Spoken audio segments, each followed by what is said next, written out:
तो current electricity क्या है कि किसी चालक के अंदर इलेक्ट्रॉन जो चलते हैं, मोशन ऑफ इलेक्ट्रॉन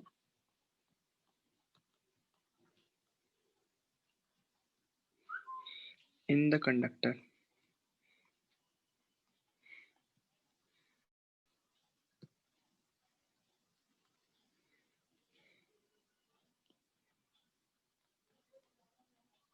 ठीक है, जैसे अब हम पढ़ेंगे एवरेज वेलोसिटी क्या होती है, ये सब थोड़ा सा। चलो, तो मान लो कि पहले एक कंडक्टर है इस तरीके से। इस कंडक्टर अंदर क्या है, बहुत सारे इलेक्ट्रॉन होंगे, फ्री इलेक्ट्रॉन्स, मुक्त इलेक्ट्रॉन्स बहुत सारे होंगे, क्योंकि ये कंडक्टर है ना, कंडक्टर के अंदर फ्री इलेक्ट्रॉन्स होते हैं बहुत सारे। पर वो सभी इलेक्ट्रॉन्स जो फ्री इलेक्ट्रॉन्स हैं, जो कि मूव कर सकते हैं, उनकी कोई डायरेक्शन फिक्स नहीं होगी। कोई कहीं जा रहा है, कोई कहीं जा रहा है, कोई कहीं जा रहा है। ये सभी रैंडम मोशन करते हैं एकदम। हर कोई जना किधर किधर होगा। तो अभी तक इन पे क्या है ना, कोई हमने वो अप्लाई नहीं किया है, पोटेंशियल डिफरेंस अप्लाई नहीं किया, कोई फोर्स नहीं लगाया है इन पे। तो फोर्स नहीं लगाया तो सब अपनी अपनी रैंडम मोशन करते हैं। तो इनका जो यू एवरेज है, एवरेज स्पीड, एवरेज वेलोसिटी,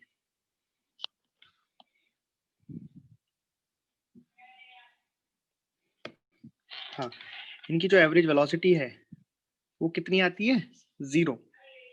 क्योंकि सभी डायरेक्शन में है, तो अगर हम जोड़ेंगे तो सबका जो नेट सम आएगा, वेक्टर सम आएगा, वो कितना आ जाएगा, 0, क्योंकि अलग अलग डायरेक्शन में है ना।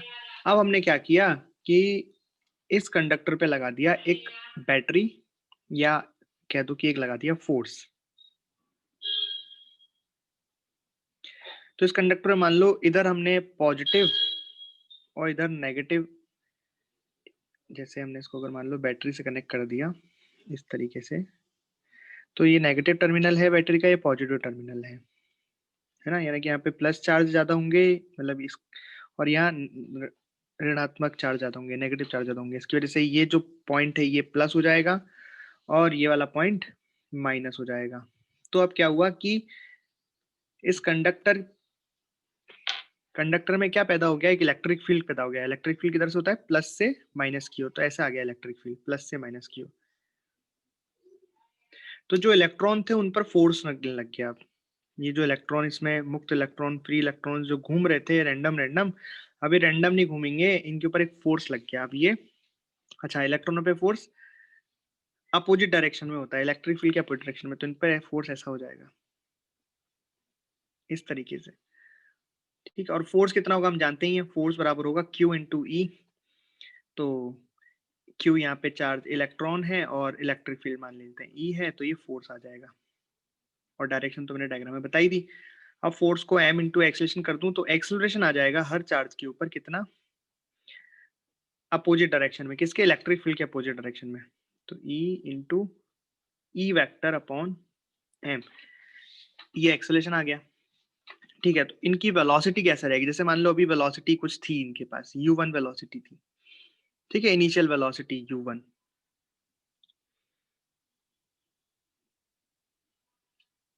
और t टाइम बाद वेलोसिटी कितनी हो जाएगी। तो कैसे लूंगा, जैसे पहले वाले पार्टिकल के लिए v1 बराबर u1 a इंटू टी1।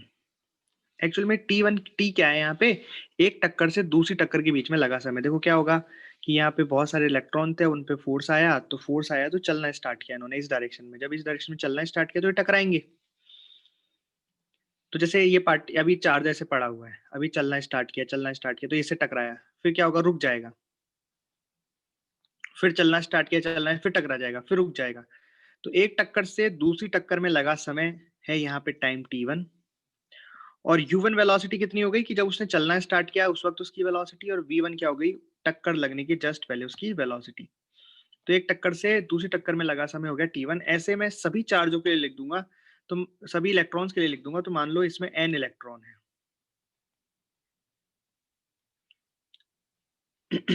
इन सभी को मैं अगर मैं जोड़ता हूं तो ये चीज कितनी आ जाएगी, v एवरेज, क्योंकि इनकी डायरेक्शन सभी की सेम डायरेक्शन में है। ये तो 0 हो जाएगा और इसको जोड़ूंगा तो क्या बन जाएगा, ए जोड़ूंगा ना n टाइम्स। तो यहाँ पे मैंने सबको जोड़ा, v1 plus v2 plus v3 plus vn, ऐसे n टाइम्स n हो जाएंगे ये, v1 plus v2 plus v3, और उसको डिवाइड बाय मैंने n किया, दोनों साइड करना पड़ेगा n, तो मैंने इधर भी n से डिवाइड कर दिया, इधर से भी n से डिवाइड कर दिया, तो ये चीज तो क्या बन जाएगी, v एवरेज, और ये ऐसे आ जाएगा। अच्छा, इस n को मैं इधर लिख दूं तो क्या बन जाएगा, t1 plus t2 plus t3 divided by n। तो जो इक्वेशन बन जाएगी, जो मैं याद रखनी है वो ये है कि v एवरेज जो आता है वो आता है a इंटू टी एवरेज बोल लो, t1 प्लस t2 डिवाइडेड, मतलब सभी t1 plus t2 plus t3 plus tn तक डिवाइडेड बाय ये वाला n, क्या बन जाएगा, टी एवरेज, उसको हम टाउ कहते हैं, रिलैक्सेशन टाइम। ये हो गया एवरेज रिलैक्सेशन टाइम। टी क्या था यहाँ पे, टी रिलैक्सेशन टाइम मतलब एक टक्कर से दूसरी टक्कर के बीच में समय जितना है जहाँ पे वो शांति से चल रहा है, तो इसको बोलते हैं रिलैक्सेशन टाइम, विश्रांति काल।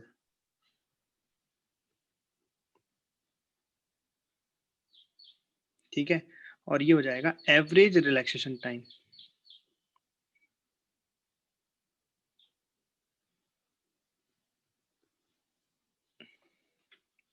ठीक है, तो ये हमें याद रखना है। और एक्सेलरेशन कितना होगा वो हमने ऊपर लिख ही लिया है। तो ये जो वेलोसिटी एवरेज है इसको ड्रिफ्ट वेलोसिटी भी कह देते हैं, वेलोसिटी ड्रिफ्ट। कितनी आ गई है, a इंटू टाउ, और इसको अगर आप याद रखो, वेलोसिटी ड्रिफ्ट बराबर a की जगह मैं लिख दूंगा e, capital E upon mass of electron into tau. ये ड्रिफ्ट वेलोसिटी का फॉर्मूला आ गया। ठीक है, और ये ड्रिफ्ट वेलोसिटी लगभग 1 मिलीमीटर पर सेकंड के आसपास होती है। ठीक, और जो इनिशियल वेलोसिटी थी वो वाली, बिना वो लगाए, बिना ये लगाए, ये वाली जो वेलोसिटी, ये तो काफी ज्यादा होती है, 10⁶ मीटर पर सेकंड के आसपास।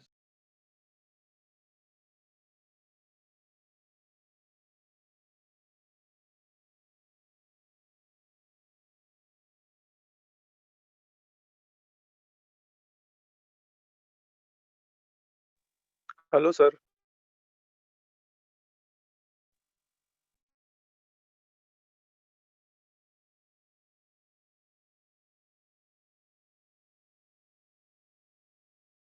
आवाज नहीं आ रही सर आपकी।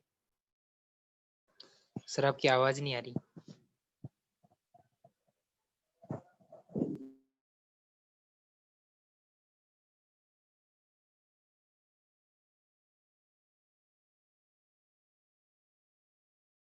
सर आपकी आवाज नहीं आ रही है।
तो अब हम पढ़ रहे हैं करंट कि भैया करंट क्या होता है। तो करंट की डेफिनेशन होती है कि it is defined as the rate of flow of charge through a particular cross section area in a particular direction. मतलब इलेक्ट्रॉन्स, मतलब ऐसे बोलो, आवेश प्रवाह की दर किसी पर्टिकुलर एरिया से, किसी नियत एरिया से गुजरने वाला आवेश किसी समय में, इकाई समय में, ऐसे मान लो, करंट कहलाता है। जैसे यहाँ पे हमने एक एरिया ज्यूम कर ली, ये कंडक्टर है, ये दो लाइन हमने कंडक्टर ली, कंडक्टर है ना, इसके अंदर बहुत सारे फ्री इलेक्ट्रॉन्स भरे हुए हैं, और हमने यहाँ पे एक एरिया लिया ये वाला। तो इस एरिया में से, ये एरिया ए है, इस एरिया में से टी टाइम में जितने इलेक्ट्रॉन गुजर जाएंगे उससे हम आवेश निकाल लेंगे, वो हो जाएगा करंट। ठीक है। अच्छा, हर मटेरियल के लिए एक एन डिफाइन होता है। एन का मतलब क्या है? Number of free electrons per unit volume. मतलब एक आयतन में कितने फ्री इलेक्ट्रॉन्स हैं, ये हर मटेरियल में अलग अलग नंबर होता है। किसी मटेरियल में कुछ होता है, किसी मटेरियल में कुछ होता है ना, अलग अलग ये दिया रहता है। Number of free electrons per unit volume. Free electrons मतलब मुक्त इलेक्ट्रॉनों की संख्या एक नियत वॉल्यूम में। तो मान लो ये एक कंडक्टर है, कंडक्टर में टी बराबर 0 पर इलेक्ट्रॉन, ये देखो ये रहे, अब ये बहना स्टार्ट हो रहे हैं। तो हमने फिक्स कर लिया, मान लो अभी हमें ये निकालना है कि टी टाइम में इस एरिया में से कितने इलेक्ट्रॉन फ्लो हो गए। उस इलेक्ट्रॉन से हम आवेश ज्ञात करेंगे और आवेश से करंट ज्ञात करेंगे। ठीक है, चलिए। तो हमने माना टी बराबर 0, ये रहा, टी बराबर टी तक इलेक्ट्रॉन बह रहे हैं। कितनी वेलोसिटी से बह रहे हैं इलेक्ट्रॉन? वी वेलोसिटी से बह रहे हैं, ड्रिफ्ट वेलोसिटी से इलेक्ट्रॉन बह रहे हैं। तो टी टाइम में इलेक्ट्रॉन इतने आ गए। तो अब हमें निकालना है कि इतने आयतन में, ये जो आयतन है भाई, आयतन से निकाल पाएंगे इलेक्ट्रॉन की, भैया टी बराबर 0 से टी बराबर टी तक इतने इलेक्ट्रॉन इस वाले एरिया को पार कर चुके हैं। इस वाले एरिया में से इतने इलेक्ट्रॉन निकल गए। कितने टाइम में? टी टाइम में। तो भैया ठीक है, अब यहां से हम क्या निकाल लेते हैं कि इनकी संख्या, नंबर ऑफ इलेक्ट्रॉन्स कितने पार कर गए। तो नंबर ऑफ इलेक्ट्रॉन्स उतने पार कर गए जितने उतने उस वॉल्यूम में है। उस वॉल्यूम में मतलब इस वॉल्यूम में। ये दिख रहे हैं यहाँ पे मैंने गुलाबी कलर से मार्क किया है।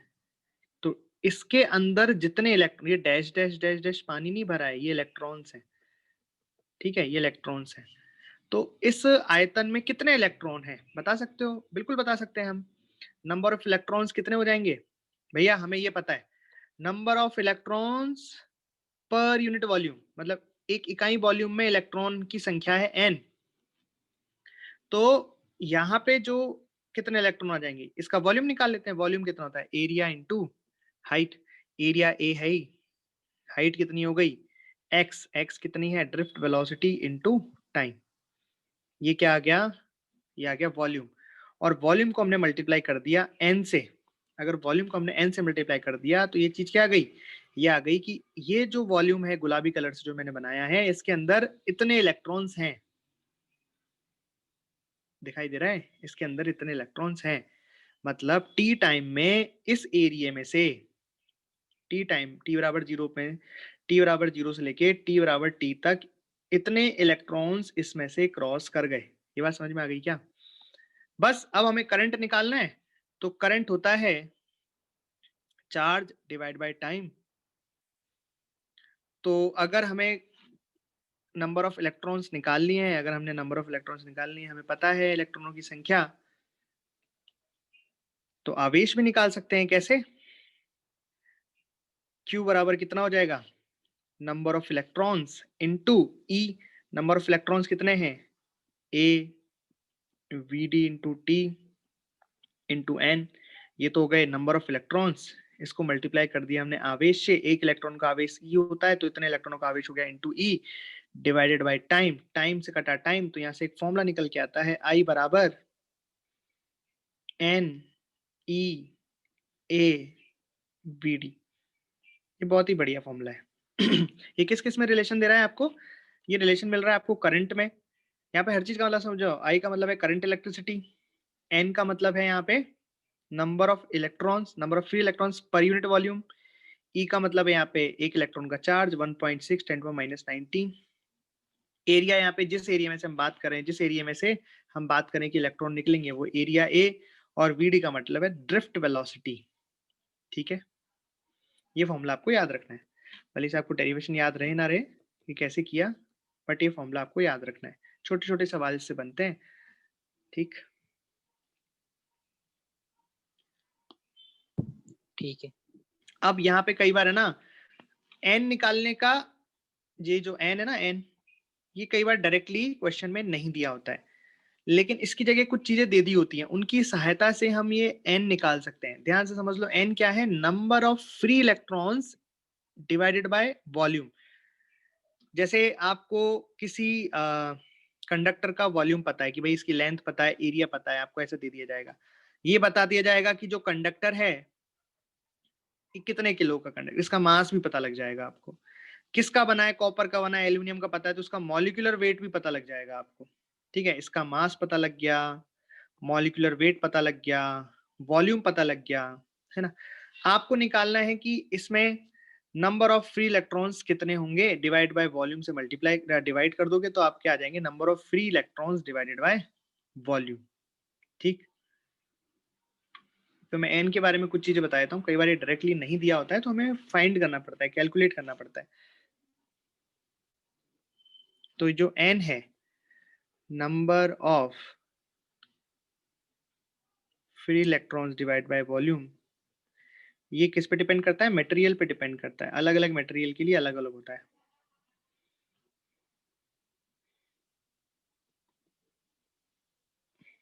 ठीक है, इसका फॉर्मूला हम ये भी लिख सकते हैं, एन बराबर mass upon molecular mass into, अच्छा, मास अपॉन मॉलिक्यूलर मास से डिवाइड किया तो क्या बन गया? मोल बन गया, मोल। ठीक है, इसको हमने मल्टीप्लाई किया एवोगाड्रो नंबर से, एन ए, तो ये बन गया अब नंबर ऑफ की संख्या, परमाणुओं की संख्या बन गई है, कि नंबर ऑफ एटम्स, कि इतने एटम है, नंबर ऑफ एटम्स किसमें? कंडक्टर में इतने एटम है। फिर एक आपको कांस्टेंट दिया रहता है, कांस्टेंट एक्स दिया रहता है, एक्स, एक्स क्या है? नंबर ऑफ फ्री इलेक्ट्रॉन्स पर atom, number of free electrons पर एटम, मतलब एक एटम में फ्री इलेक्ट्रॉनों की संख्या। तो एक एटम में फ्री इलेक्ट्रॉनों की संख्या एक्स है, ठीक है, और टोटल एटम कितने हो गए? ये टोटल एटम हो गए कंडक्टर के अंदर, टोटल एटम। तो अगर इसको इससे मल्टीप्लाई कर देंगे तो क्या आ जाएगा? टोटल फ्री इलेक्ट्रॉनों की संख्या आ जाएगी। तो इसको हमने मल्टीप्लाई कर दिया एक्स से और फिर डिवाइड कर दिया वॉल्यूम से, तो देखो ये फॉर्मूला बन गया एन का। कब? जब ये एक्स हमें दे रखा हो, एक्स क्या है? नंबर ऑफ फ्री इलेक्ट्रॉन्स पर एटम, एक एटम के हिसाब से फ्री इलेक्ट्रॉन हमें दे रखे हैं। तो और हमें क्या क्या पता होना चाहिए? मॉलिक्यूलर मास पता होना चाहिए, मतलब ये पता होना चाहिए कि वो जो कंडक्टर है वो किससे बनना है, उसका मास कितना है, और वॉल्यूम, कितने वॉल्यूम की यहाँ बात की जा रही है ना, जितने का मास है उस हिसाब से वॉल्यूम। तो ये फॉर्मूला रहेगा, आपको सवालों में यूज आएगा, है ना, ऐसी बात नहीं कि नहीं आता है यूज, आता है ये वाला ही फॉर्मूला यूज। ठीक, चलिए, तो हमने पढ़ लिया करंट इलेक्ट्रिसिटी। अब एक टर्म आती है इसमें, करंट डेंसिटी।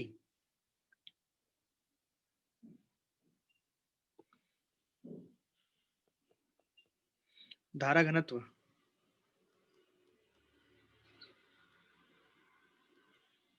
ठीक है, धारा घनत्व, जैसे अपन पढ़ते हैं ना मास डेंसिटी, वैसी करंट डेंसिटी होती है। तो करंट डेंसिटी को हम डिफाइन करते हैं जे से, जे वेक्टर। ठीक है, डिफाइन मतलब इसको डिनोट करते हैं, डिनोट करते हैं जे वेक्टर से, जे वेक्टर से। इसकी डेफिनेशन होती है कि करंट बराबर current density J vector dot A vector. मतलब ऐसे ही बोल सकते हो आप कि करंट अपॉन एरिया बराबर जे, जे होता है करंट अपॉन एरिया। जैसे इसका एग्जांपल देके समझा दूं, आता ही होगा वैसे तो। जैसे मान लो यहाँ से करंट फ्लो हो रहा है ऊपर की साइड, ऐसे ये वो है कंडक्टर, तो करंट ऊपर आ रहा है, ठीक है, और इसका एरिया आपको पता है कि अगर रेडियस आर मान लो तो एरिया हो जाएगा पाई आर स्क्वायर, और करंट मान लो आई है, आई बराबर 5 एम्पियर करंट इसमें से टोटल जा रहा है, तो इसकी करंट डेंसिटी कितनी हो जाएगी? 5 divided by pi r square. इस तरीके से ये जैसे मास डेंसिटी होती है वैसी, कि इकाई क्षेत्रफल में करंट, करंट डेंसिटी कहलाता है। ठीक, इकाई क्षेत्रफल में करंट डेंसिटी कहलाता है। जैसे अब इसका एक सवाल कर लेते हैं। आपको निकालना है टोटल करंट, और मान लो कि करंट डेंसिटी दे रखी है हमें, और करंट डेंसिटी रेडियस में वेरी कर रही है अलोंग द रेडियस। ये कंडक्टर है एक, और करंट इसमें किस तरीके से जा रहा है, करंट इसमें जा रहा है ऐसे, ठीक। और ये रेडियस है इसकी r, और इसकी करंट डेंसिटी है J बराबर J0 r स्क्वायर बाई 2। इसका मतलब जो करंट डेंसिटी है वो वैसे जैसे जैसे हम रेडियस में बाहर जाते जा रहे हैं उसकी करंट डेंसिटी बढ़ती जा रही है। आपको टोटल करंट बताना है, इस क्रॉस सेक्शन में से टोटल कितना करंट जा रहा है, इस क्रॉस सेक्शन में से, इस क्रॉस सेक्शन में से टोटल कितना करंट, आई की वैल्यू निकालनी है आपको।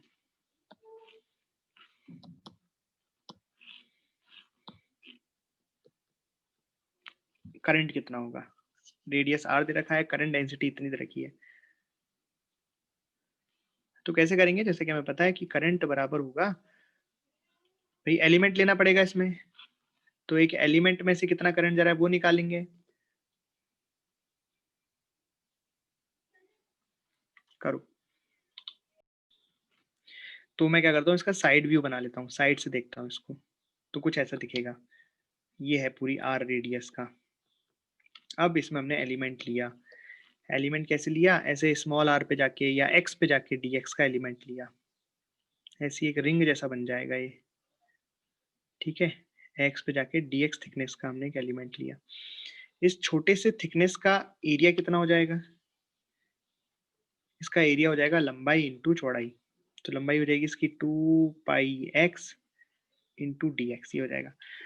इस छोटे से एरिया का करंट कितना हो जाएगा, इस छोटे से एरिया का करंट हो जाएगा J into D A. J कितना है, बस J इंटू डी, और इसको इंटीग्रेट कर देंगे हम तो टोटल करंट आ जाएगा। तो इंटीग्रेट में यहाँ कर देता हूँ, तो J इंटू डी ए, तो J हो गया J0।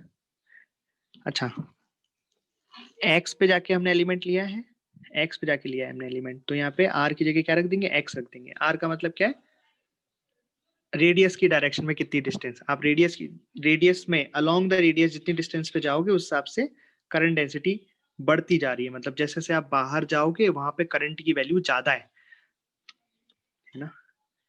तो ये हो जाएगा J0 x square by 2 into 2πx dx from integration 0 to r। तो यहाँ से करंट की वैल्यू निकल के आ जाएगी J0 पाई एक्स क्यूब है तो r की पावर 4 डिवाइड बाई 4।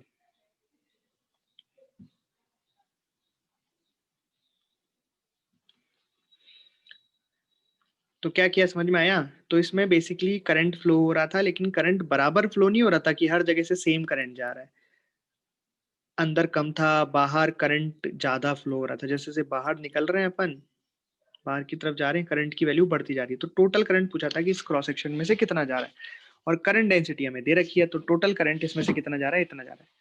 अगर डेंसिटी कांस्टेंट होती, मतलब आर पे डिपेंड नहीं करती J0, तो सीधा क्या करते, J0 को पाई आर स्क्वायर से मल्टीप्लाई कर दो, टोटल करंट आ जाता। अरे समझ में आया। हाँ सर। एक ऐसा कंडक्टर है, एक साइड से उसका एरिया A1 है, ये एरिया A1 दिया है, ऑब्वियसली एरिया A1 ज्यादा है, ठीक है। ये एरिया A2 है, यहाँ पे करंट डेंसिटी J1 है, यहाँ करंट डेंसिटी J2 है, यहाँ ड्रिफ्ट वेलोसिटी VD1 है, यहाँ इलेक्ट्रॉन्स की ड्रिफ्ट वेलोसिटी VD2 है। आपको यहाँ पे रिलेशन फाइंड करना है A1 A2 में कि भाई A1 ज्यादा है कि A2 ज्यादा है। तो ये तो साफ साफ दिख रहा है कि भैया एरिया ज्यादा है। फिर आपको डिफाइन बताना है कि J1 J2 में से कौन J1 ज्यादा है या J2 ज्यादा है या दोनों बराबर है। फिर आपको बताना है ड्रिफ्ट वेलोसिटी में से ड्रिफ्ट वेलोसिटी यहाँ पे ज्यादा होगी कि यहाँ ज्यादा होगी, क्या बराबर होगी। मतलब आपको रिलेशन फाइंड करने हैं। बताओ करंट के बारे में कि भाई यहाँ पे करंट I1 है, यहाँ पे करंट I1 है और यहाँ पे करंट I2 है। तो करंट में भी रिलेशन बताना है। मतलब यहाँ पे दो क्रॉस सेक्शन की बात हो रही है, एक क्रॉस सेक्शन ये, एक क्रॉस सेक्शन ये। तो इस क्रॉस सेक्शन यहाँ पे अलग अलग चीजों की वैल्यू आपको दी हुई है, यहाँ के लिए अलग अलग चीजों की वैल्यू दी हुई है, आपको इनमें रिलेशन बताना है कि किधर बड़ा होगा, किधर छोटा होगा, क्या बराबर होगा, इस तरीके से। तो सबसे पहले हम बात कर लेते हैं करंट की। तो मान लीजिए जैसा कि दे गिवन है कि यहाँ से जो करंट एंटर किया वो करंट है I1 और यहाँ से जो करंट बाहर निकला वो करंट है I2। तो KCL एक नियम आएगा, किरचॉफ करंट लॉ, उसमें से होता है कि जितना करंट आएगा उतना ही करंट जाएगा। तो उसके मैं कह सकता हूँ कि करंट तो बराबर होंगे, I1 बराबर होगा I2 के। ठीक है, अब एरिया में तो मुझे साफ साफ दिख रहा है कि जो एरिया 1 है वो बड़ा है एरिया 2 के।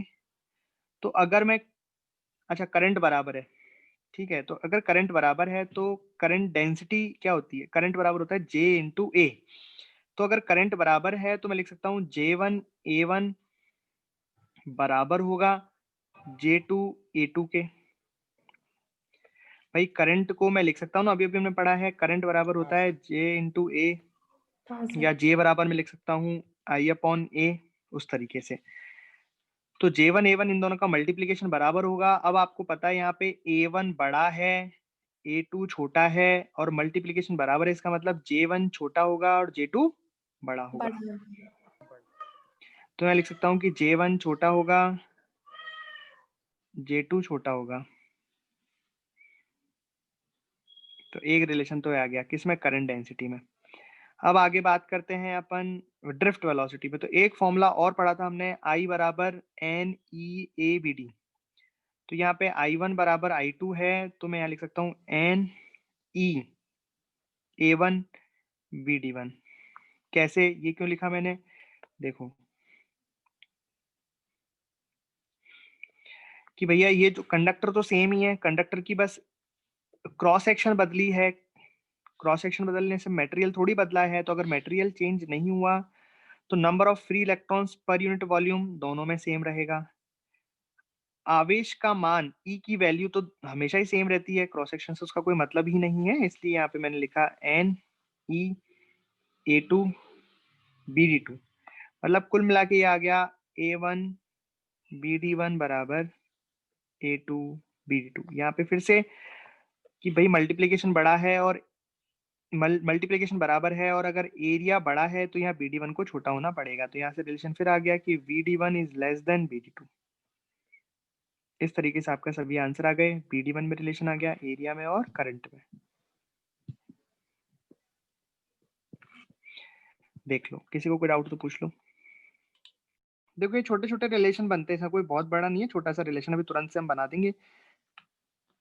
पर क्या कई बार एग्जाम में ध्यान नहीं पड़ती है, तो अपन इसलिए यहाँ बना लेते हैं। तो किस किस में रिलेशन बनाना है अपन को, ड्रिफ्ट वेलोसिटी यानी कि BD में और करंट डेंसिटी यानी J में। तो बन गया, ये तो दिखते ही बन गया। जैसे हमको रिलेशन पता है एक तो कि I बराबर NEABD। ठीक है, A को मैं इधर लिया है तो बन गया I/A बराबर NEBD। I/A को बोल दिया J, तो J बराबर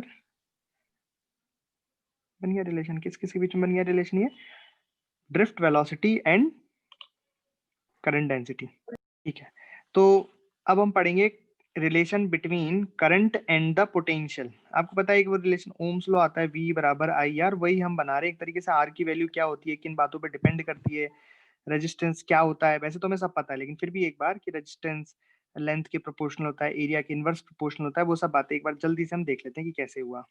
ठीक, तो एक दो इक्वेशन हमें पता है क्या, एक तो हमें पता है I बराबर NEABD, NEABD, ये तो हो गई फर्स्ट इक्वेशन।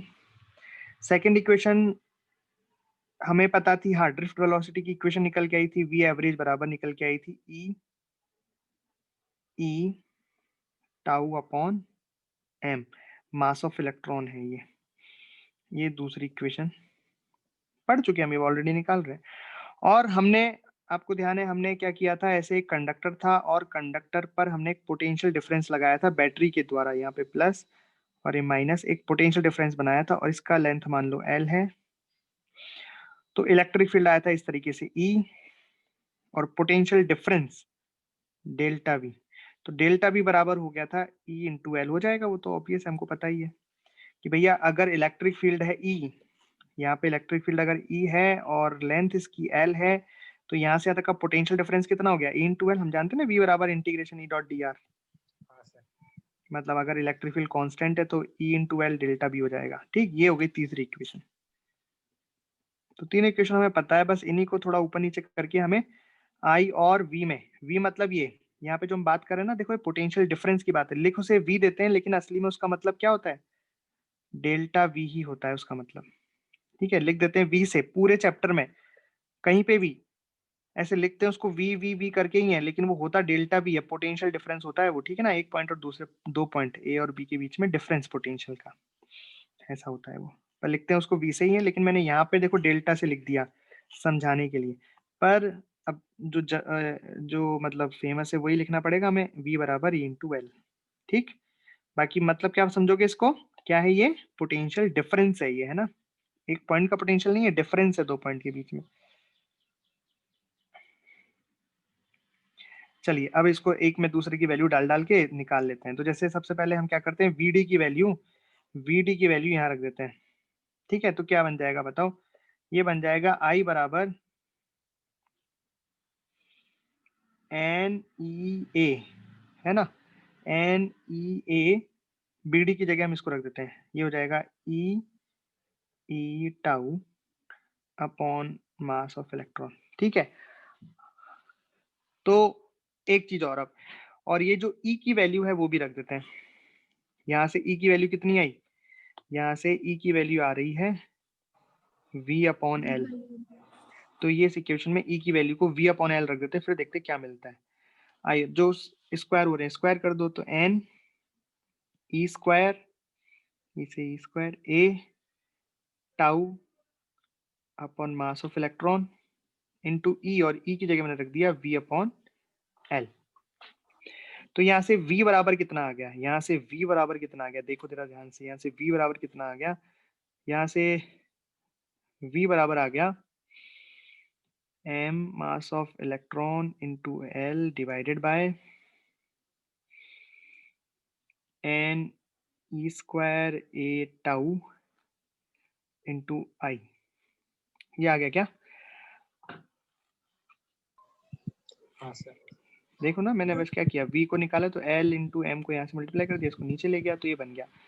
तो अब यहाँ देखोगे तो ये चीज क्या है, ये चीज तो एक कंडक्टर के लिए कांस्टेंट होती है, ये चीज एक कंडक्टर के लिए कांस्टेंट होती है। कैसे, मास ऑफ इलेक्ट्रॉन तो एकदम सबके लिए कांस्टेंट है, लेंथ एक कंडक्टर के लिए फिक्स कर देते हैं हम कि लेंथ L है, फिर ये n भी मटेरियल पे डिपेंड करती है कि नंबर ऑफ फ्री इलेक्ट्रॉन्स। ठीक है, अच्छा ये तो मास ऑफ इलेक्ट्रॉन था। ठीक है, और ये चार्ज ऑफ इलेक्ट्रॉन, ये तो हमेशा के लिए फिक्स होता है। एरिया, एरिया तो अब कंडक्टर का एरिया जो आप लेना चाहो वो लो एरिया, है ना, वो तो आपकी इच्छा है। चलिए खैर, तो ये जो चीज बनी यही क्या है, बेसिकली रेजिस्टेंस। इसी को हम R लिख देते हैं, तो फॉर्मूला क्या बन गया, V बराबर R इंटू आई। ठीक है, तो R अगर आप देखो तो R बराबर क्या है, यहाँ पे R बराबर है mass of electron into L into N E square A tau. ठीक, अब इसको भी जरा गौर से देखो कि R में भी जो एकदम कांस्टेंट चीजें हैं उनको एक साथ लिख लिए, जैसे मास ऑफ इलेक्ट्रॉन हमेशा ही फिक्स रहेगा। अच्छा, किसी मटेरियल के लिए तो n हमेशा ही फिक्स रहेगा, n ई हाँ सर। स्क्वायर इंटू टाउ, और यहाँ क्या बन गया, L अपॉन ए। ठीक है, तो अब इसमें भी ये चीज कांस्टेंट हो गई, जो मतलब मटेरियल पे डिपेंड कर रही है ये वाली चीज। L और ए तो उसकी ज्योमेट्री हो गई। ठीक है, तो इसको हम क्या लिख देते हैं, रो। अच्छा, नाम अभी बताता हूँ, ये बन गया अब R बराबर रो L अपॉन ए। ठीक, अब नाम सुन लो, यहाँ तक तो आपको पता पड़ गया नाम। ठीक है, R को बोलते हैं अपन रजिस्टर, मतलब रजिस्टर का रेजिस्टेंस, प्रतिरोध प्रतिरोध बोलते हैं ना इसको, रेजिस्टेंस। किसी रजिस्टर का रेजिस्टेंस, ठीक है। उसके बाद रो होती है प्रतिरोधकता,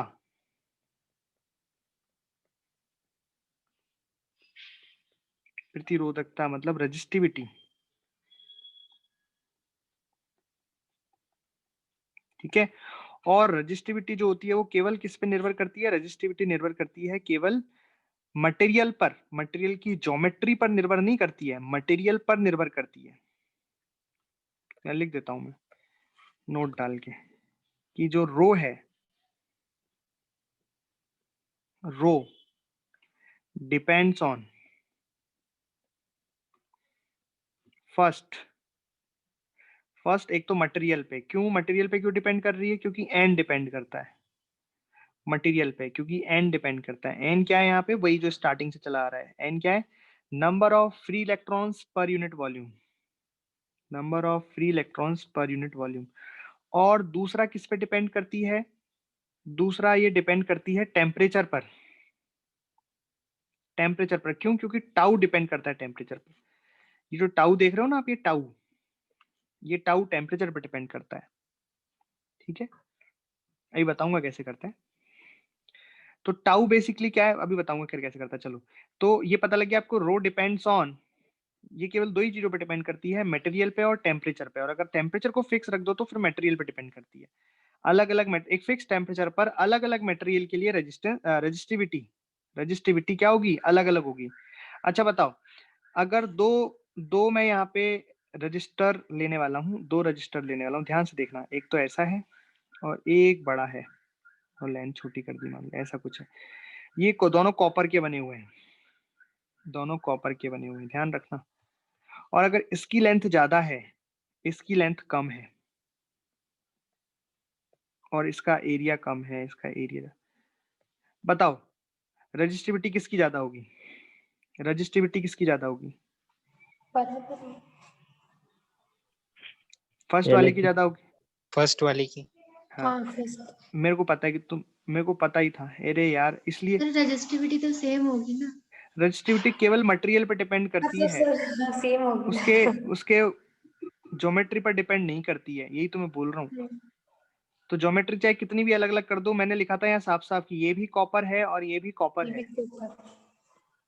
और टेम्परेचर तो सेम ही है, अगर टेम्परेचर की बात नहीं की जा रही मतलब वो सेम है, तो रो सेम है।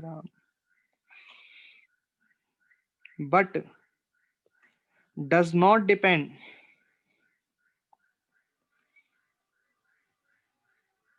ऑन जियोमेट्री,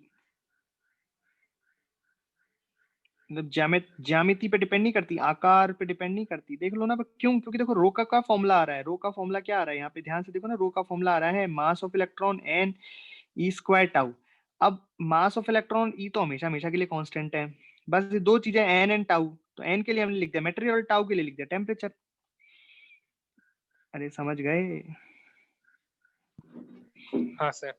ये तो नहीं दोबारा पूछूंगा तो फिर से गलत आंसर। चलो बताओ, एक लंबा रजिस्टर है, एक मोटा रजिस्टर है छोटी लेंथ का, दोनों कॉपर के हैं। बताओ किसकी रजिस्टिविटी ज्यादा होगी, किसकी बराबर होगी। प्रतिरोधकता? पक्का?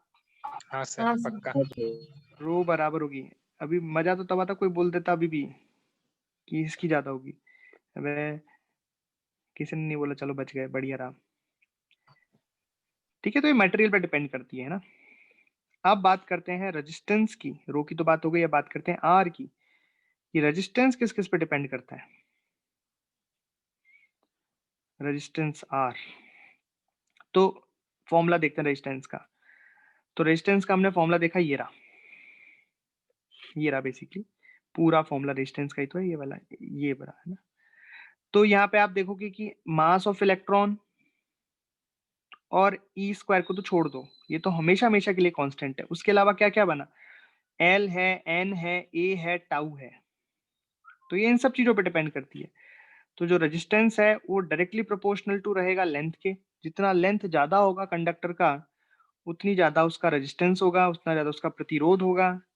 Directly proportional to 1 upon area है, directly proportional to 1 upon n है, और directly proportional to 1 upon tau है। एक एक करके देख लें। सबसे पहले कि किस किस पे डिपेंड करती है, डिपेंड्स ऑन फर्स्ट डायमेंशन पर या ज्योमेट्री पर। एक डायमेंशन, डायमेंशन मतलब लेंथ और एरिया पे डिपेंड करेगी। कैसे, वो मैंने बता ही दिया, डायरेक्टली प्रोपोर्शनल टू लेंथ और इनवर्सली प्रोपोर्शनल टू एरिया। ये तो आपको पता ही होगा, बचपन में पढ़ाया होगा आप सरों ने कि यहाँ पे देखो हाँ सर। एरिया ज्यादा हो गया मतलब सड़क चौड़ी हो गई तो करंट यहाँ आसानी से निकल जाएगा, रजिस्टेंस उतना धक्का मुक्का नहीं होगा। तो जैसे करंट क्या होता है, करंट को जाना है। रेजिस्टेंस क्या होते हैं, ये जो कंडक्टर के अंदर होते हैं जो करंट का विरोध करते हैं बहने से। अब करंट का अगर ये रास्ता बड़ा हो जाएगा, करंट के लिए रास्ता बड़ा हो जाएगा तो करंट आसानी से चल जाएगा, कम धक्का मुक्की होगी, मतलब रेजिस्टेंस कम हो जाएगा। ऐसे करके ना याद रख लेना। दूसरा मटेरियल पे डिपेंड करते हैं, वो तो है ही क्योंकि एन आ रहा है। और तीसरा डिपेंड करते हैं टेम्परेचर पर, ये भी करते हैं टेम्परेचर पर डिपेंड। कैसे करते हैं देख लो कि जैसे से टेम्परेचर बढ़ता है, ध्यान देना, टेम्परेचर बढ़ता है तो टाउ कम होता है। टेम्परेचर बढ़ता है तो जो टाउ है वो क्या होता है, कम होता है। विश्रांति काल, एवरेज विश्रांति काल कम होता है। तो टाउ कम होगा तो इनवर्सली प्रोपोर्शनल है तो रेजिस्टेंस बढ़ेगा। बढ़ेगा।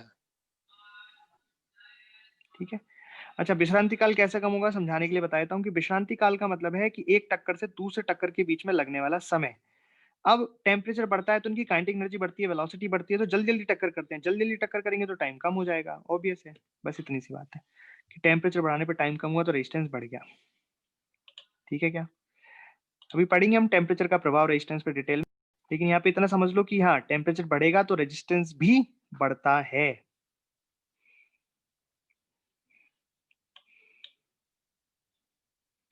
ठीक। तो अगर हम एक टेम्परेचर और एक मटेरियल फिक्स कर दें, अगर हम एक टेम्परेचर और एक मटेरियल फिक्स कर दें,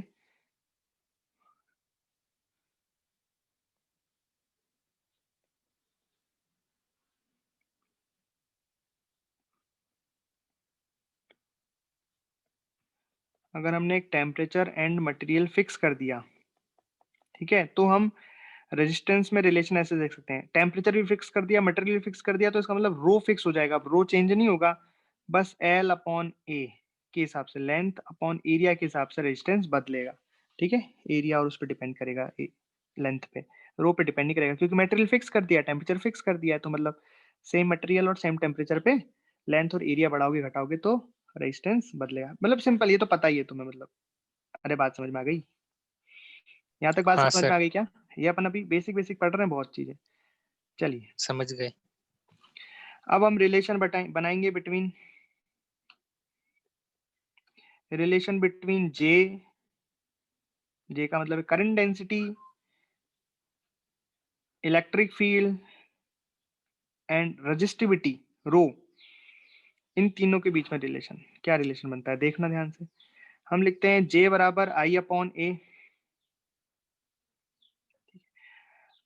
अब अभी अपने ऊपर पड़ा है v बराबर आई आर, तो आई को मैं लिख सकता हूं v अपॉन आर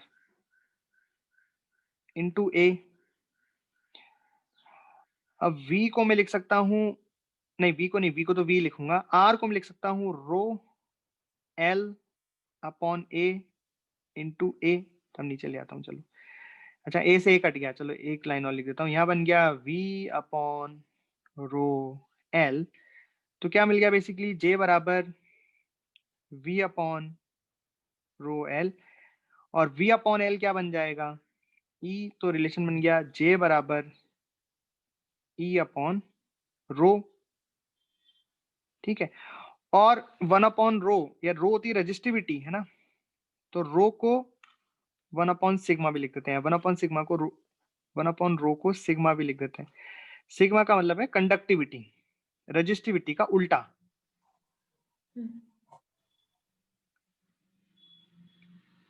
चालकता, वो तो है प्रतिरोधकता और ये है चालकता।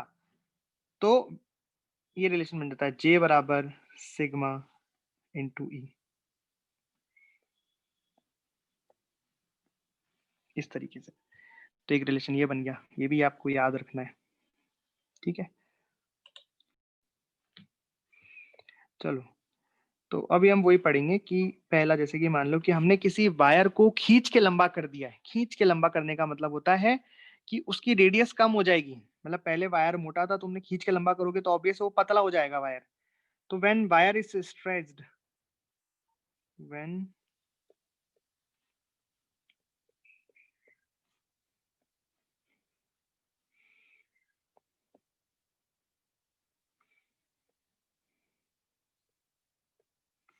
Wire is stretched to new length, मतलब उसको खींच के एक नई लंबाई हमने दे दी।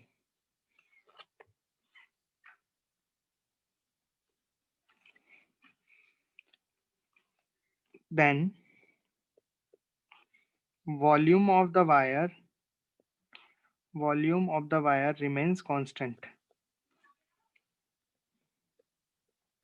तो ये कॉन्सेप्ट होता है। तो कॉन्सेप्ट क्या है कि अगर आप किसी वायर को खींच के लंबा कर देते हो, जैसे वायर पहले मोटा था, जैसे मान लो इसकी लेंथ L थी और रेडियस मान लो R थी, आपने खींच के इसको L को 2L कर दिया लेंथ को।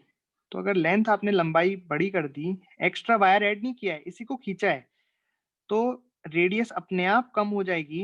अब रेडियस R डैश हो जाएगी, लेकिन इनका जो वॉल्यूम है वो बराबर रहेगा। वॉल्यूम पहला बराबर वॉल्यूम दूसरा, ये कॉन्सेप्ट होता है, वॉल्यूम सेम रहता है, ठीक है। इसी का यूज करके हम रेजिस्टेंस में निकालेंगे अभी। जैसे मैं मान लो रेजिस्टेंस बराबर है रो L अपॉन A, ठीक है। यहाँ पे हम लेंथ से छेड़छाड़ कर रहे हैं, तो लेंथ और लेंथ का ऊपर नीचे मैंने मल्टीप्लाई कर दिया। तो आप देखोगे ये फॉर्मूला क्या बन गया, रो L square upon area into length. अगर आप गौर से देखोगे इसे, तो एरिया इंटू लेंथ तो क्या होता है, वॉल्यूम। वॉल्यूम होता है। तो ये बन गया rho upon volume into L square. अब यहाँ पे मटेरियल तो बदल नहीं रहा, वॉल्यूम बदल नहीं रहा, तो बेसिकली हम डायरेक्टली इसको लिख सकते हैं कि R directly proportional to L square. उसका यूज करके अभी हम क्वेश्चंस करेंगे। तो R directly proportional to L square कब यूज करना है, जब लेंथ से छेड़छाड़ की जा रही है, लेंथ खींच के बड़ा कर दी जा रहा है, तो ये रिलेशन आता है। मतलब अब नया वाला देखो, इस केस में जैसे मैं कह सकता हूँ कि जैसे यहाँ लेंथ को L से 2L कर दिया, तो लेंथ कितने टाइम्स हो गई, 2 टाइम्स कर दी लेंथ। तो रेजिस्टेंस कितने टाइम्स हो जाएगा, 2 स्क्वायर टाइम्स, यानी 4 टाइम्स बढ़ जाएगा रेजिस्टेंस। मतलब अगर इस वायर का रेजिस्टेंस R था, तो अब इसका 4R रेजिस्टेंस हो जाएगा। तो आपको बस ये देखना है कि लेंथ कितना बड़ी, तो आपको पता लग जाएगा रेजिस्टेंस कितना बड़ा, ठीक है। ये लेंथ से रेजिस्टेंस का रेशो हमने बता दिया। दूसरा, जब एरिया के साथ छेड़छाड़ की जाती है, व्हेन द, मतलब एरिया के साथ छेड़छाड़ तो यहाँ भी हुई है, देखो ना, यहाँ पे रेडियस R थी, यहाँ पे R डैश रखी, तो एरिया तो यहाँ चेंज हुआ है। लेकिन हमें गिवन क्या था, लेंथ के बारे में गिवन था कि लेंथ पहले L थी, फिर बाद में 2L कर दी लेंथ, है ना। लेंथ के बारे में हमें गिवन था, रेडियस के बारे में या एरिया के बारे में गिवन नहीं था। अब हमें एरिया के बारे में गिवन है कि when wire is stretched to new radius, मतलब पहले रेडियस कुछ और थी, बाद में रेडियस कुछ और हो गई, ऐसे खींच दिया हमने उसे। भी सेम कॉन्सेप्ट, अगर आपने खींच के उसकी रेडियस को चेंज कर दिया, कोई बात नहीं, कर दो, तब भी वॉल्यूम बराबर रहेगा। जैसे मान लो कि पहले ऐसा था, पहले ये था कंडक्टर, तो इस बार इसकी रेडियस हमें दे रखी है स्मॉल r, ठीक है। लेंथ हमें पता नहीं कितनी है, लेंथ L है, ठीक। अब क्या किया कि इस तरीके से खींचा वायर को, इस तरीके से खींचा कि रेडियस आधी हो गई, इस तरीके से खींचा कि रेडियस कितनी हो गई, R/2 हो गई। तो बताना है कि अगर यहाँ पे रेजिस्टेंस R था, तो यहाँ का रेजिस्टेंस क्या हो जाएगा। तो चलो रिलेशन निकालते हैं। तो वापस से मैं क्या लिखूंगा, R बराबर रो L अपॉन ए मतलब एरिया। यहाँ पे एरिया से छेड़छाड़, मतलब एरिया के बारे में हमें बताया गया, रेडियस के बारे में बताया गया, मतलब एरिया के बारे में बताया गया, क्योंकि एरियस पे ही रेडियस डिपेंडेंट है, रेडियस पे ही एरिया डिपेंडेंट है। तो हमने ऊपर नीचे एरिया से मल्टीप्लाई कर दिया इस बार। तो ऊपर बन गया रो इंटू वी और नीचे बन गया ए स्क्वायर। तो बेसिकली यहाँ पे आ गया resistance is directly proportional to 1 upon A square. मतलब यहाँ पे अगर एरिया बढ़ेगा तो रेजिस्टेंस कम होगा, और अगर एरिया कम हो गया तो रेजिस्टेंस बढ़ जाएगा, वो भी कितना, ए स्क्वायर, एरिया के स्क्वायर के प्रोपोर्शन। मतलब अगर इस केस में पहले रेजिस्टेंस आर था तो अब रेजिस्टेंस कितना हो जाएगा, पहले तो रेजिस्टेंस बढ़ेगा कि कम होगा। तो यहाँ पे साफ साफ दिख रहा है हमें कि रेडियस हो गया है कम, रेडियस कम हो गया मतलब एरिया हो गया कम, एरिया रेजिस्टेंस कम हो बढ़ेगा। गया मतलब रेजिस्टेंस बढ़ जाएगा। बढ़ जाएगा। अब दूसरी बताती कितना, तो भैया रेडियस कितना कम हुआ, रेडियस हो गया आधा, रेडियस हो गया आधा, तो आधा। एरिया हो जाएगा 1/4, हाँ सर। क्योंकि एरिया क्या होगा, pi pi r r e square. Square. हाँ, तो अगर हाँ, रेडियस हो गया आधा तो एरिया हो जाएगा 1/4, तो 1/4 का भी स्क्वायर 1/16। तो यहाँ अब ये हो जाएगा, रेजिस्टेंस हो जाएगा 16 टाइम्स 16 आर। देखो एरिया कम हुआ है तो रेजिस्टेंस बढ़ेगा, और कितना, 16 टाइम्स हो जाएगा, 16 गुना। 16 गुना हो जाएगा, हाँ क्योंकि सर। ये एरिया के स्क्वायर के प्रोपोर्शनल है, रेडियस के नहीं। रेडियस हुई है आधी तो एरिया 4 गुना कम हो जाएगा, तो रेजिस्टेंस 16 गुना बढ़ जाएगा। इस तरीके से हम करेंगे इनको, ठीक। तो ये वाला सवाल है कि wire resistance, a wire having resistance R, एक वायर है जिसका कि रेजिस्टेंस आर है, उसकी radius small R, length L मान सकते हो आप। It stretch such that its length increase by 2%, इसकी लेंथ 2% बढ़ गई। Then find percentage change in resistance, तो आपको बताना है कि रेजिस्टेंस में कितना परसेंटेज चेंज हुआ। तो पहले मैं आपको परसेंटेज चेंज का कंसेप्ट बताता हूँ कि किसी भी क्वांटिटी में, जैसे यहाँ पे तो रेजिस्टेंस का परसेंटेज चेंज निकालना है, आपको कभी भी किसी का भी परसेंटेज चेंज निकालना है तो परसेंटेज चेंज का फॉर्मूला होता है final minus initial upon initial into 100।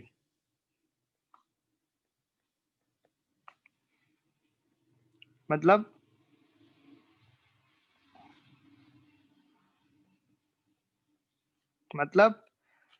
जैसे यहाँ पे रेजिस्टेंस का निकालना है तो रेजिस्टेंस की फाइनल वैल्यू माइनस रेजिस्टेंस की initial value divided by resistance की इनिशियल वैल्यू इनटू 100। तो जिस इस केस में हम लिख सकते हैं delta R upon R into 100, क्योंकि यहाँ रेजिस्टेंस की बात हो रही है। तो ये परसेंटेज चेंज का कॉन्सेप्ट होता है, किसी भी जगह आप इससे निकाल सकते हो परसेंटेज चेंज।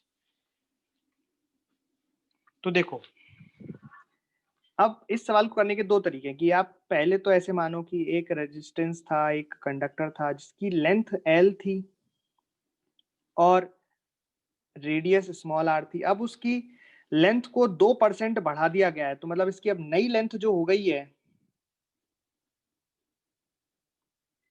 वो नई लेंथ अब कितनी हो गई, 102/100 इंटू एल, और रेडियस कुछ और हो गई, रेडियस से कोई मतलब भी नहीं है हमें। तो अब नया रेजिस्टेंस कितना आ जाएगा बताओ। तो अगर पहले का रेजिस्टेंस आर था तो अब नया रेजिस्टेंस कैसे निकालोगे, R directly proportional to L square से लगा के निकाल सकते हो। कैसे, कि नया रेजिस्टेंस मान लो आर डैश और नई लेंथ मान लो एल डैश, तो हम यहाँ से लिख सकते हैं आर अपॉन आर डैश बराबर एल स्क्वायर का अपॉन एल डैश का स्क्वायर। और यहाँ पे आप सारी चीज वैल्यू डालोगे, आपके पास आर पता है, आपको आर कितना है आर, एल कितना है एल, एल डैश पता है आपको, एल के टर्म्स में वो रख दोगे, यहाँ पे सब चीज कट जाएगी, आर डैश की वैल्यू निकल जाएगी। उसके बाद आप जीरो नहीं लिखा, आर डैश की वैल्यू निकल जाएगी। फिर आपको करना पड़ेगा R dash minus R upon R into 100, उससे आंसर आ जाएगा। ये तो हो गया तरीका 1, ठीक है, ये तो हो गया तरीका 1। पर जैसा कि मैं यहाँ देख पा रहा हूँ परसेंटेज चेंज कितना है, बहुत छोटा है, 2% का ही चेंज है। तो जब 2% का चेंज होते हैं या परसेंटेज चेंज जब भी 10% से कम होता है तो हम एरर वाला मेथड लगा देते हैं। आपको एरर सॉल्व करना आती है क्या? हाँ सर। हाँ हाँ, तो फिर तो बहुत बढ़िया हो गया काम। जैसे कि फिर हम एरर वाला मेथड ऐसे लगा देंगे कि हम जानते हैं आर बराबर एल स्क्वायर, डायरेक्टली प्रोपोर्शनल मान लो, डायरेक्टली प्रोपोर्शनल एल स्क्वायर, तो कोई कांस्टेंट आ गया, ठीक है, बट वो कांस्टेंट की हमें जरूरत नहीं, जो चेंज हो रहा है उसी से मतलब होता है। तो आर को अपन लिख देते हैं डेल्टा आर अपॉन आर बराबर एल स्क्वायर को लिख देंगे 2, आगे आ जाएगा 2 डेल्टा एल अपॉन एल, दोनों साइड 100 का मल्टीप्लाई कर देंगे अब देखो ये जो बना यही तो हमें चाहिए, परसेंटेज चेंज बराबर कितना आ गया 2 इंटू ये कितना दे रखा है 2%, 2%, 2%। तो ये आंसर सीधा आ गया 4%। भाई आपको जो ये 2% दे रखा है ये क्या दे रखा है, ये परसेंटेज चेंज इन लेंथ ही तो दे रखा है, तो Length, डेल्टा एल हाँ अपॉन सर। एल इंटू 100 आ गया 2%, 2 आगे, और ये चीजें तो आपको निकालनी है, परसेंटेज चेंज इन रेजिस्टेंस, तो सीधा आ गया 4%। हाँ सर। तो रेजिस्टेंस में चेंज आ गया 4%। आप पहला तरीका भी इस्तेमाल कर सकते हो, कैसे देखो मैंने आपको पूरा करके दिखा दिया है यहाँ पे, बस लास्ट का एक स्टेप निकलिए, यहाँ पे बस आर डैश निकलेगा। देखो आर की वैल्यू आर रखोगे, एल की वैल्यू एल रखोगे, एल डैश की वैल्यू ये रखोगे, आर डैश निकल जाएगी आर के टर्म में कुछ ना कुछ, फिर आपको बस इतना करना है, R dash minus R upon R into 100, वो भी 4% आ जाएगी। लेकिन वो लंबा पड़ रहा है, ये छोटा पड़ रहा है, लेकिन ये नहीं कि हमेशा हम ये लगा लें, ये तरीका केवल कब हम लगा सकते हैं, जब जो एरर है, मतलब जो परसेंटेज चेंज आपको क्वेश्चन में दिया है, ये 10%, परसेंटेज चेंज अगर 10% से छोटा होता है तभी एरर वाला मेथड लगता है। इसको एरर वाला मेथड क्यों बोल रहा हूँ मैं, क्योंकि एरर ऐसी सॉल्व होती है। अब यहाँ पे 2% का चेंज अपन मान लेते हैं कि अरे ये तो एरर हो गई होगी, मतलब ऐसे एरर मान के उसको सॉल्व कर लेते हैं, ठीक है सर। पर वो तभी अप्लाई होगा जब 10% से छोटा होगा। जैसे यहाँ 2% था, इसी को अगर मैं 20 कर देता या इसी को मैं 200% चेंज कर देता कि यहाँ पे परसेंट लेंथ इंक्रीज बाय 200%, तो फिर हमें मेथड 1 से ही इसे करना पड़ता है, इसलिए दोनों मेथड मैंने आपको यहाँ बता दिए। ठीक है। हाँ सर।